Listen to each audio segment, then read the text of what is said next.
আজকের এই ভিডিওতে লিখিত পরীক্ষায় আসা সর্বাধিক নমুনা প্রশ্নের প্রশ্ন এবং উত্তর নিয়ে আলোচনা করব। আশা করছি এই ভিডিওতে আপনার লিখিত এবং মৌখিক পরীক্ষার প্রস্তুতি হয়ে যাবে। হ্যালো, আসসালামু আলাইকুম। ড্রাইভিং লাইসেন্স পাওয়ার পূর্ব শর্ত হচ্ছে দক্ষতা যাচাই পরীক্ষায় অংশগ্রহণ করা। এই দক্ষতা যাচাই পরীক্ষা 3টি ধাপে হয়ে থাকে: লিখিত, মৌখিক এবং ব্যবহারিক। লিখিত পরীক্ষায় 20 মিনিটে 20টি প্রশ্নের উত্তর দিতে হবে, যার মধ্যে পাস নাম্বার হচ্ছে 12। আজকের এই ভিডিওতে বেশিরভাগ প্রশ্ন উত্তর থাকবে ট্রাফিক সাইন বা রোড সাইন নিয়ে। দেরি না করে চলুন শুরু করে দিই। ট্রাফিক সাইন বা রোড সাইন প্রধানত কত প্রকার? ট্রাফিক সাইন বা রোড সাইন প্রধানত 3 প্রকার: বাধ্যতামূলক, সতর্কতামূলক, তথ্যমূলক। লাল বৃত্তাকার সাইন কি নির্দেশনা প্রদান করে? নিষেধ বা করা যাবে না বা অবশ্যই বর্জনীয় নির্দেশনা প্রদান করে। নীল বৃত্তাকার সাইন কি নির্দেশনা প্রদান করে? করতে হবে বা অবশ্যই পালনীয় নির্দেশনা প্রদান করে। লাল ত্রিভুজ আকৃতির সাইন কি নির্দেশনা প্রদান করে? সতর্ক হওয়ার নির্দেশনা প্রদান করে। নীল রঙের আয়তক্ষেত্র কোন ধরনের সাইন? সাধারণ তথ্যমূলক সাইন। সবুজ রঙের আয়তক্ষেত্র কোন ধরনের সাইন? পথ নির্দেশক তথ্যমূলক সাইন, যা জাতীয় মহাসড়কে ব্যবহৃত হয়। কালো বর্ডারের সাদা রঙের আয়তক্ষেত্র কোন ধরনের সাইন? এটিও পথ নির্দেশক তথ্যমূলক সাইন, যা মহাসড়ক ব্যতীত অন্যান্য সড়কে ব্যবহৃত হয়। ট্রাফিক সিগন্যাল বা সংকেত কত প্রকার ও কি কি?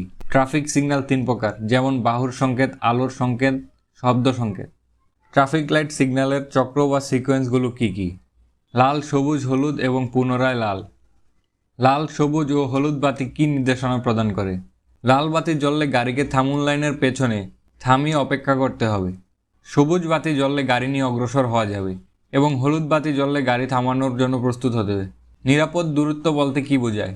সামনের গাড়ির সাথে সংঘর্ষ এড়াতে পেছনের গাড়িকে নিরাপদে থামানোর জন্য যে পরিমাণ দূরত্ব বজায় রেখে গাড়ি চালাতে হয়। পাকা ও ভালো রাস্তায় 50 কিলোমিটার গতিতে গাড়ি চললে নিরাপদ দূরত্ব কত হবে? 25 মিটার। পাকা ও ভালো রাস্তায় 50 মাইল গতিতে গাড়ি চললে নিরাপদ দূরত্ব কত হবে? 50 গজ বা 150 ফুট। লাল বৃত্তে 50 কিলোমিটার লেখা থাকলে কি বোঝায়? গাড়ির সর্বোচ্চ গতিসীমা ঘন্টায় 50 কিলোমিটার, অর্থাৎ ঘন্টায় 50 কিলোমিটারের বেশি গতিতে গাড়ি চালানো যাবে না। নীল বৃত্তে ঘন্টায় 50 কিলোমিটার লেখা থাকলে কি বোঝায়? সর্বনিম্ন গতিসীমা 50 কিলোমিটার, অর্থাৎ ঘন্টায় 50 কিলোমিটারের কম গতিতে গাড়ি চালানো যাবে না। লাল বৃত্তের মধ্যে হর্ন আঁকা থাকলে কি বোঝায়? হর্ন বাজানো নিষেধ। লাল বৃত্তের ভিতরে একটি বড় বাসের ছবি থাকলে কি বোঝায়? বড় বাস প্রবেশ নিষেধ। লাল বৃত্তে একজন চলমান মানুষের ছবি আঁকা থাকলে কি বোঝায়? পথচারী পারাপার নিষেধ।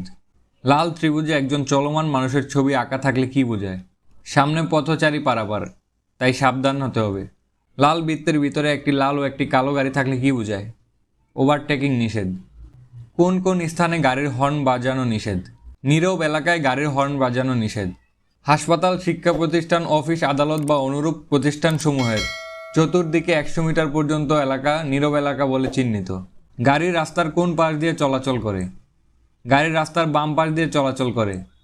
লেভেল ক্রসিং বা রেল ক্রসিং কত প্রকার ও কি কি? লেভেল ক্রসিং বা রেল ক্রসিং 2 প্রকার: রক্ষিত, অরক্ষিত। গাড়ির পেছনের অবস্থা পর্যবেক্ষণের জন্য কতক্ষণ পরপর লুকিং গ্লাস দেখতে হবে? মিনিটে 6 থেকে 8 বার। আপনাদের জন্য একটি প্রশ্ন, দেখে আপনারা উত্তর দিতে পারেন কিনা। নিয়মিত ব্যাটারির কি পরীক্ষা করা উচিত? কমেন্ট করে জানিয়ে দিন।